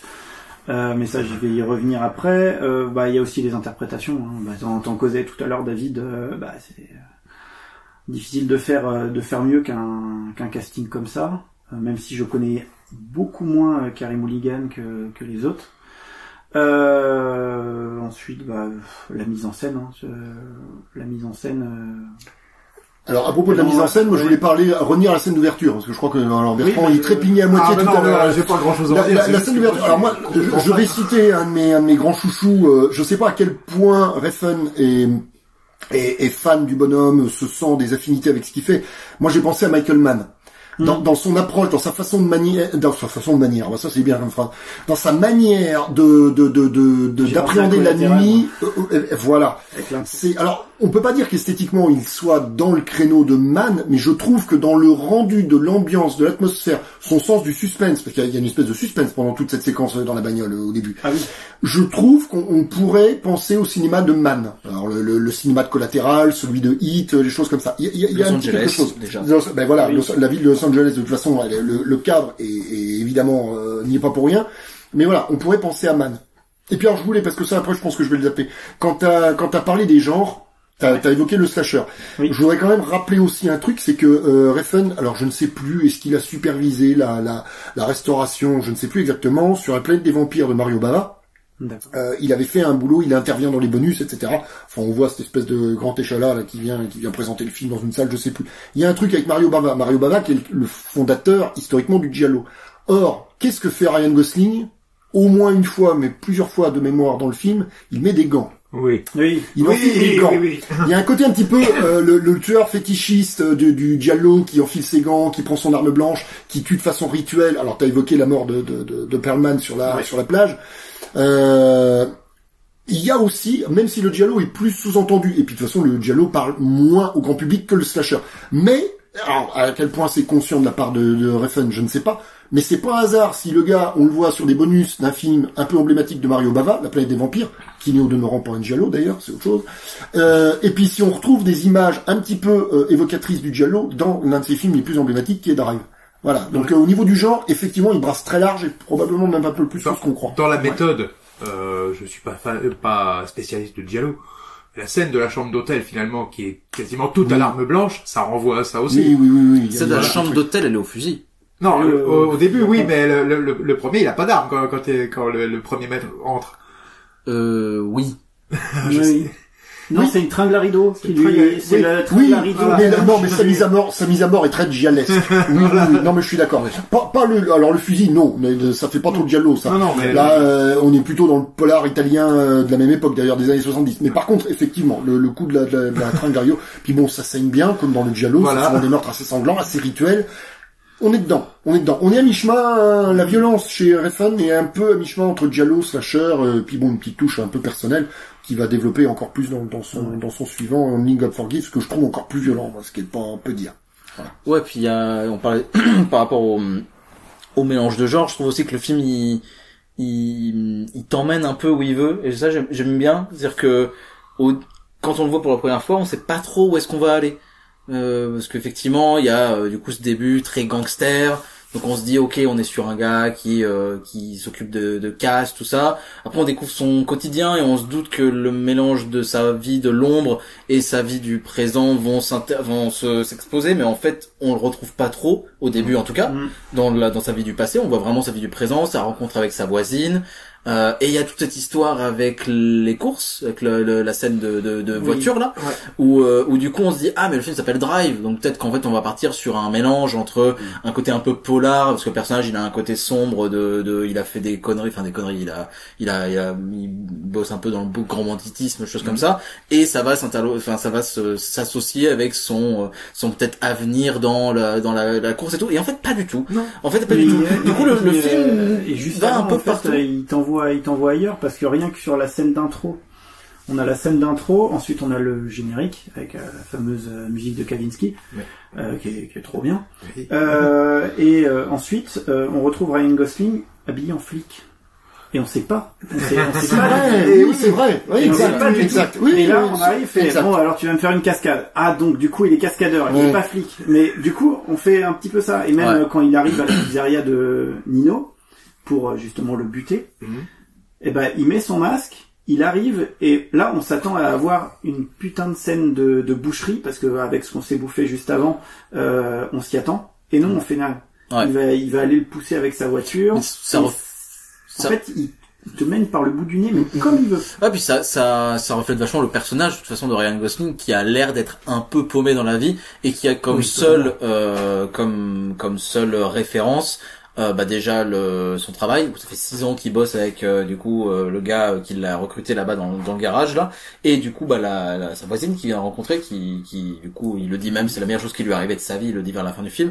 Mais c'est vrai qu'en fait, le personnage, il a l'air de genre, pas trop savoir d'où il vient, où est-ce qu'il veut aller dans la vie, il aime juste les voitures.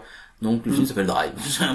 Voilà. Mais du coup tout ça fait ça fait un peu écho au personnage effectivement, et il est un peu il a pas spécialement d'identité, et ça se reflète aussi par son non-jeu. Enfin tout ça fait que il a tellement pas d'identité qu'il a pas de nom. En plus, voilà.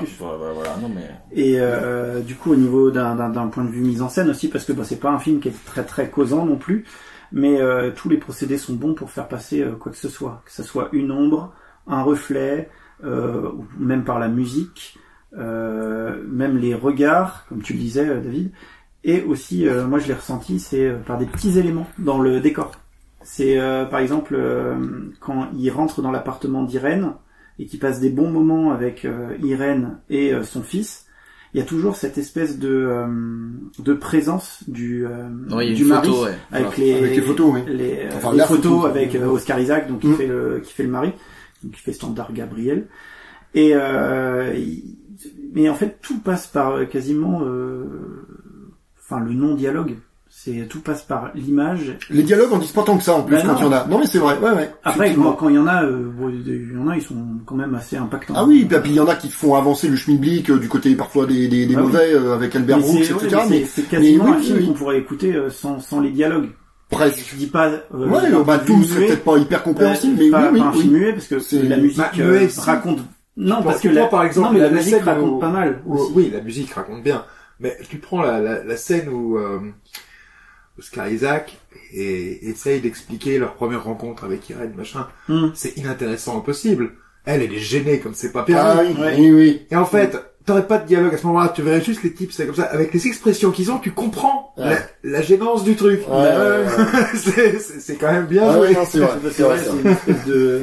Ouais, puis cette espèce de langage par les mimiques, par le non-dialogue, il vient aussi surtout des 2 personnages principaux, si on peut dire, donc Ryan Gosling et Carey Mulligan, parce qu'au final, les autres personnages, il y a aucun personnage qui est vraiment mutique. Ils sont tous parlants, causants pendant Nino. Nino, c'est vraiment une grande gueule. Pareil pour le personnage de Bryan Cranston, qui est vraiment très causant. Trop même. Oui, voilà. Il y a Standard, le personnage de Oscar Isaac aussi, et ils ont 2-3 scènes où dans le non-dialogue, il y a quelque chose. De toute façon, ils essaient de se faire passer clairement un message. Même le grand méchant, entre guillemets, Albert Brooks, tout passe pas par ses dialogues, tout passe par ses positions, Oui. Mais il est quand même plus causant. Il est plus bavard, malgré tout. On comprend que même si il cherche un peu, ça reste quand même peut-être de loin un ami ou une connaissance qu'il connaissait depuis longtemps, là, le personnage de Cranston. Ouais. Donc le personnage de Shannon, qui doit buter.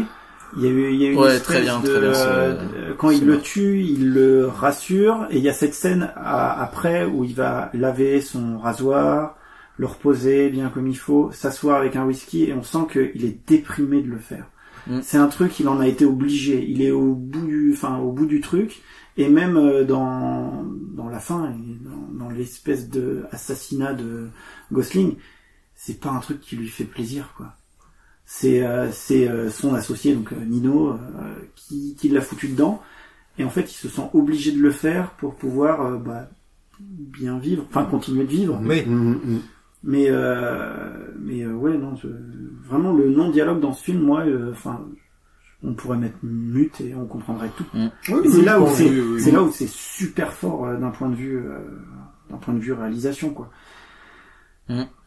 Ah, puis il y a un style visuel, hein, chez, on aime ou on n'aime pas le cinéma de Refn, mais c'est très stylisé, qui s'enchaînent. Ouais. On a l'intro, donc avec ce truc de, une fuite, il fuit les policiers, tout simplement. Et avec ce truc, en fond, on comprend pas pourquoi il y a la radio et le match. Ouais. Et au final, il entend, et dès que c'est terminé, il rentre dans le parking pour pouvoir se fondre dans la masse. C'est ultra intelligent. T'as la scène de l'ascenseur, on va pas en parler, hein. Non. Voilà, enfin, si, on va en parler. Non, faut leur mettre le son juste pour le petit craquement, c'est bien. Et d'ailleurs, petite anecdote pour la scène de l'ascenseur, Refn a demandé des conseils à Gaspard Noé. Pour comment écraser en voiture de trucs tradis, tu me disais par rapport à Irréversible. D'accord, ok, c'est marrant, tu me parles de scène d'ascenseur, je pense surtout à la gestion de la lumière et au baiser, plus qu'à... Ah oui, parce qu'il y a un truc spécifique avec la lumière. Ah, moi, je pense que c'est peut-être mon plan préféré du film. La dernière fois qu'ils se voient, en plus, les personnages, c'est en fait, c'est un baiser d'adieu. Ouais, clairement. Ouais, non, c'est un baiser d'adieu d'adieu de son de l'image qu'elle avait de lui. Oui. Ah oui, parce qu'elle va changer tout de suite. C'est ça. Oui, le coup de botte dans la tronche, on le sent bien. Oui, c'est violent, c'est des coups de marteau aussi. La scène de marteau devant les nanas à Saint-Nu, là, c'est pas mal. On sait pas trop ce que c'est, si c'est un cabaret ou un cirque, mais le truc avec la balle qu'il lui met sur la tête pour pouvoir lui rentrer dans... Ouais, puis il lui fait avaler, au final. Oui, il lui fait avaler, même tu sens le métal du marteau sur les dents et même s'il lui pète pas les dents, c'est presque pire. Presque pire. Franchement, non, il y a quelques petits passages un peu piquants. Du coup, c'est l'application même lointaine de Gaspard Noé, finalement, ça explique pas mal de choses. Oui. C'était la petite rêve que j'ai notée. Je savais qu'elle vous parlerait parce que bon, Irréversible, ça vous a un peu marqué, les gars. Ah oui, en bien ou en mal, mais j'ai toujours pas vu, moi. Moi, j'ai toujours pas vu. J'ai pas envie de le voir. C'est pas grave. Selon moi. Puis Gaspard Noé, j'en ai vu qu'un, c'est Love. Il y a des gens qui vont être déçus de cette phrase. Il est pas représentatif, du coup. Love, ça m'avait, j'avais compris l'idée, mais mal vieilli dans ma tête, je pense. C'est compliqué. Oui, c'est compliqué. Dans tous les sens, c'est compliqué, de toute façon. Mais bon. Bref. Et aussi, on va parler de violence, parce que bon, on a commencé un petit peu à en parler de la violence, mais alors j'ai remarqué un truc, mais je suis certainement pas le seul. Mais du coup, la violence, on se la prend dans la tête quand elle surprend le personnage. À chaque fois qu'il est surpris, la violence, on se la bouffe. Parce que il s'attendait pas à être surpris dans la chambre d'hôtel. Ensuite, dans l'ascenseur, il s'attendait pas à voir le mec. Quand on voit le Oscar Isaac qui se fait buter, parce que là, bon, les gerbes de sang se les prend aussi, il s'y attendait pas d'être. Mais par contre, quand il sait qu'il va faire l'acte, par exemple la mort de Nino, on la voit pas, ou on la voit que de loin. Ouais, donc là-dessus, il y a un travail qui a été fait qui est vachement bien. Et puis voilà. D'ailleurs, dans le même ordre d'idée, tu peux appuyer aussi avec la scène dans le cabaret, là, au milieu des nanas, et quand il pète avec son marteau, là, il n'y a pas de plan, il appuie pas. Non, c'est pas niveau mise en scène, il y a pas de violence, on a mal pour le mec, mais voilà, c'est l'impact et puis ça change de plan. C'est plus sobre effectivement que la scène de l'ascenseur ou que la scène dans la chambre d'hôtel. La scène de la chambre d'hôtel, effectivement, elle en voit un peu, hein, Christine Hendricks, qui au demeurant pas vilaine. La pauvre, elle a littéralement la tête qui explose. La tête, Puis la tringle de rideau qui... Aussi, la scène de la chambre d'hôtel est quand même assez impressionnante. Puis il y a la pompe, et puis il est recouvert de sang. Oui, c'est ce qui s'appelle en couvert les gueules. Voilà. Ouais, c'est vrai que c'est un point que j'avais pas relevé, qui est hyper intéressant, effectivement. Ça peut un peu... J'ai envie de me dire que ça pourrait un peu mettre en lumière le fait que toute cette violence qu'il est obligé de faire, quand il l'agit, quand il l'a fait vraiment, il l'a subi, il la prépare dans sa tête et il l'a, du coup, on la visualise pas. Donc, c'est comme si lui aussi la visualisait pas parce qu'il est obligé de le faire parce qu'il semble que c'est la seule chose à faire pour s'en sortir, tout ça. Même si bon, c'est vrai que le meurtre de Nino, il est quand même très mis en scène. Quelqu'un de son esprit le mettrait peut-être pas autant en scène, mais on le voit de très très loin, quoi. Mais nous on le voit de très très loin, donc ça donne une image un peu comme s'il essaie de se détacher, le personnage essaie de se détacher de cette violence, parce que c'est pas un schéma qui va forcément reproduire quoi. À la fin du film, quand il se barre de la ville, on se dit pas c'est quelqu'un qui genre va continuer à faire des horreurs ailleurs, malgré les horreurs qu'il a fait là. Même la fin, hein. La fin, on voit juste la scène avec l'ombre. Avec on voit juste qu'il est étonné. Il est étonné de se prendre le coup de couteau, donc le coup de couteau, on le voit. Oui, mais on voit pas l'autre. Mais l'autre, on le voit pas, celui qui donne, parce qu'il avait prévu de lui donner. Oui, c'est vrai. Et après, on voit, en fait, on voit juste avec l'ombre. Ouais, on voit les ombres. Et on le retrouve ensuite. Oui, il y a juste un plan, pareil, il n'insiste pas dessus, il est en amorce dans le plan, je crois, le corps de Brooks, c'est... Même, en fait, c'est la violence que plus le spectateur ne voit pas venir, parce que même la mort de Shannon, donc du personnage de Bryan Cranston, on se la bouffe quand même, et il y a une petite gerbe de sang, c'est pas... Ah oui. Il lui ouvre bien le bras. Oui, mais il lui fait subir un truc qui, théoriquement, ne le fera pas souffrir. C'est ça. C'est ça. Mais il y a plein qu'il l'avait rassuré, en plus, voilà. Où il y a beaucoup de gens qui vont dire, violence gratuite, parce que gerbe, non, il y a rien de gratuit. Non, et puis le film est violent, mais voilà, il n'a pas le monopole de ce truc-là non plus. Si on la reproche à Drive, on peut la reprocher à beaucoup de films, dans ce registre-là. On est quand même, malgré tout, si on devait le classer, on le classerait peut-être dans Polar, malgré tout. Tu l'as dit, on pense beaucoup de genres. Je pense qu'on le classerait dans Polar. Bon, des polars violents, il n'a pas inventé le concept, Refn, hein. Et, je voulais souligner, puisqu'on parlait de la scène de fin, une ultime pirouette. Tu disais qu'on se faisait souvent surprendre par le film. Je voulais souligner ce dernier, enfin, c'est pas le dernier plan du film, mais un des derniers plans. Quand, Gosling est dans sa voiture, figé, yeux ouverts. Ouais, on croit qu'il est... Plan qui bouge pas. Ouais. Plan qui dure. Ouais. Alors déjà, on est cohérent thématiquement avec tout ce qu'on a vu depuis le début du film, parce que je le disais, il y a beaucoup de silence dans le film.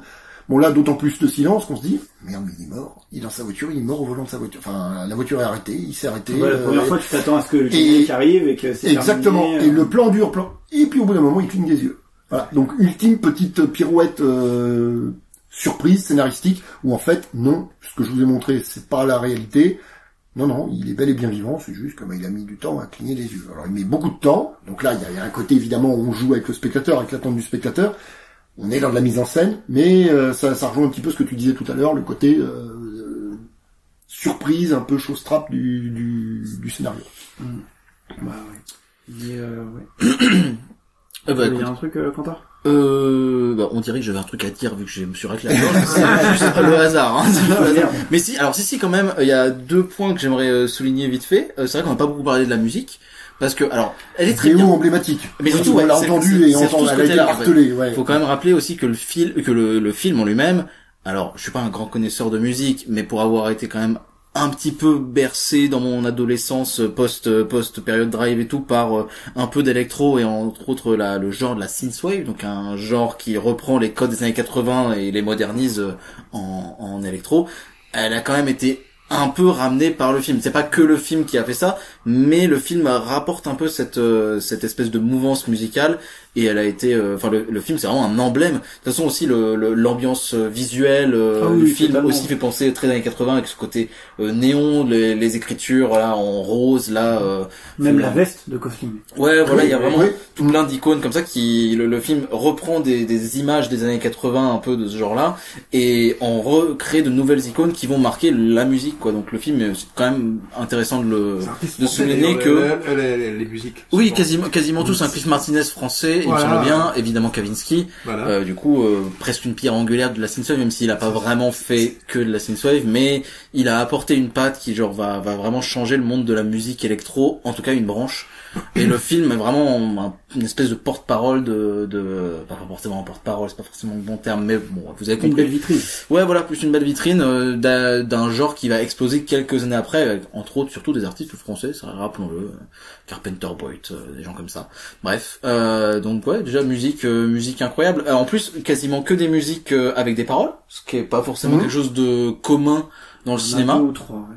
La séquence vers Tick of the Clock, le morceau d'ouverture qui est vraiment instrumental, quoi, mais oui, voilà, qui est juste une espèce de boucle qui est incroyable, bien sûr.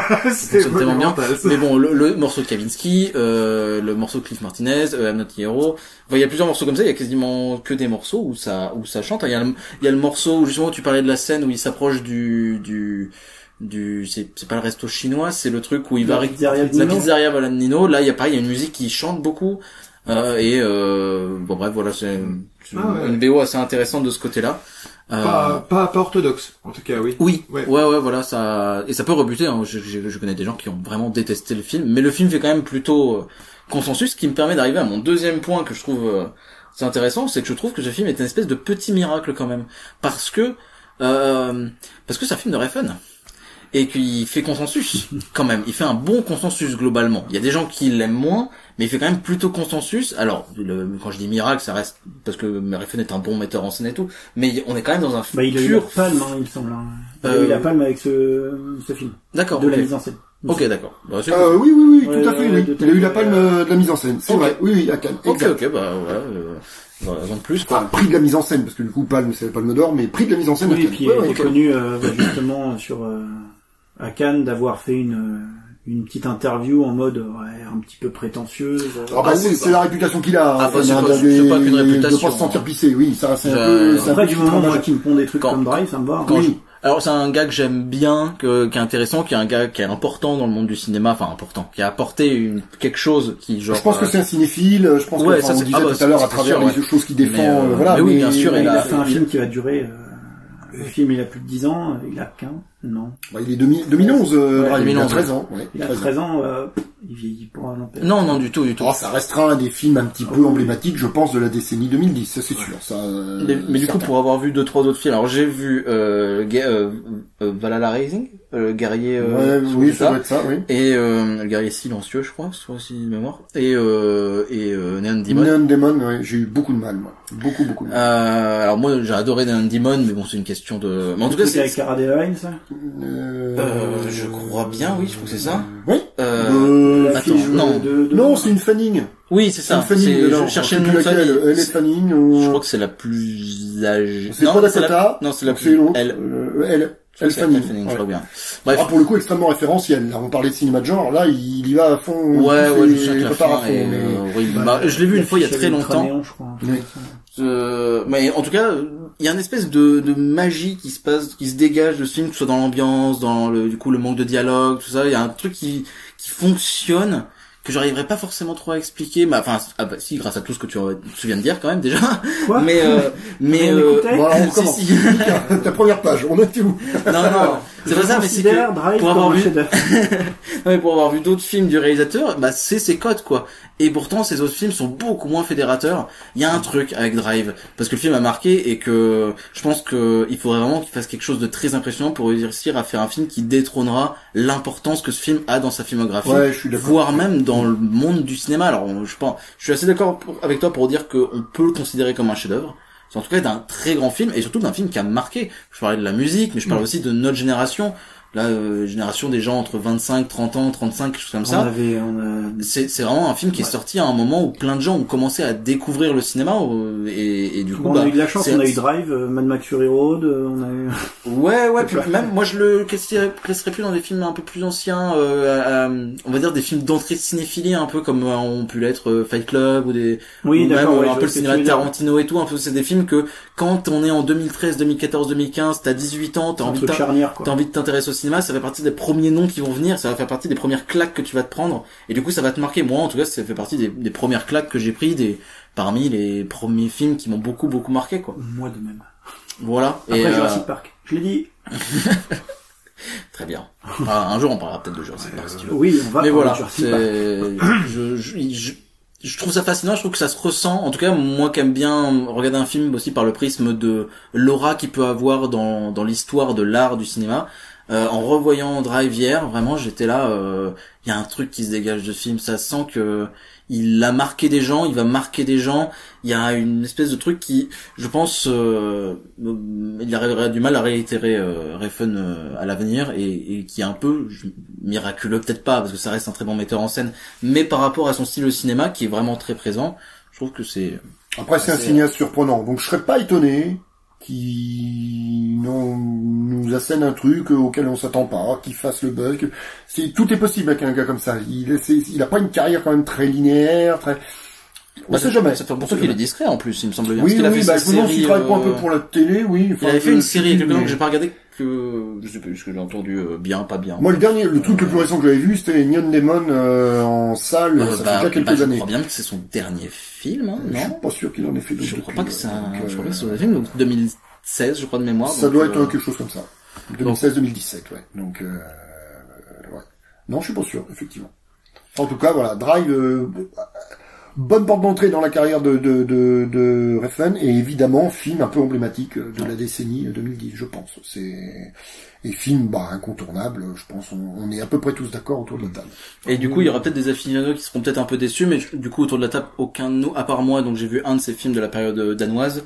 Personne n'a vu de film de sa période précédente, Pusher, tout ça. Non, j'ai pas encore creusé Refn. C'est vrai que, puis ils sont pas méga accessibles, ces films, faut quand même dire ce qui est. Alors, donc, le premier que j'avais vu, j'ai toujours plus le nom en tête, là, faudrait que je regarde, j'ai plus le nom, bref, de ce film qui se passe dans un,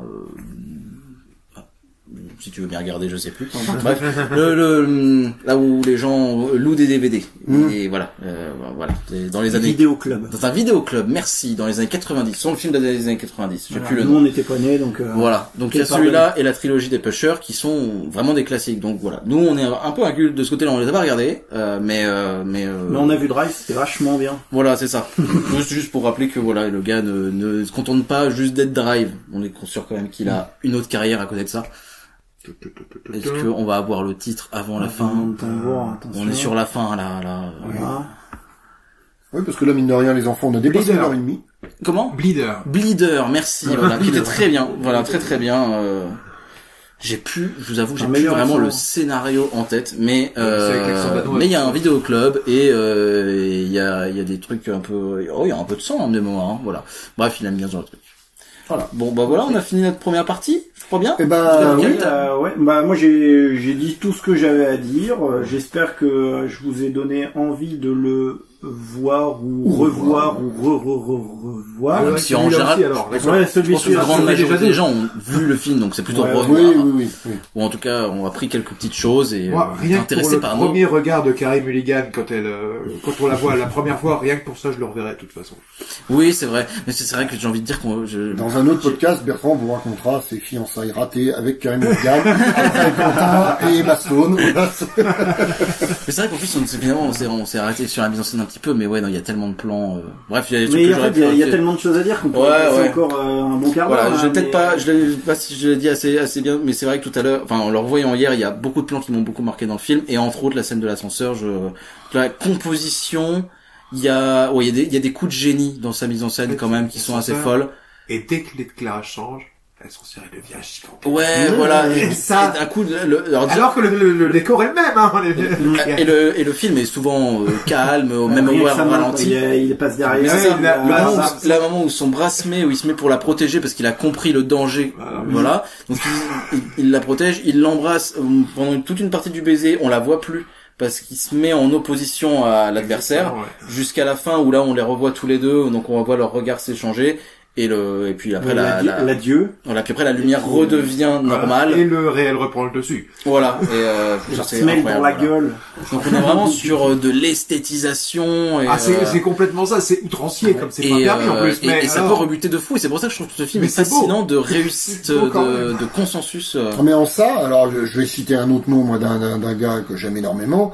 Et on reste dans le cinéma de genre. Et on reste en partie dans le giallo, mais Dario Argento.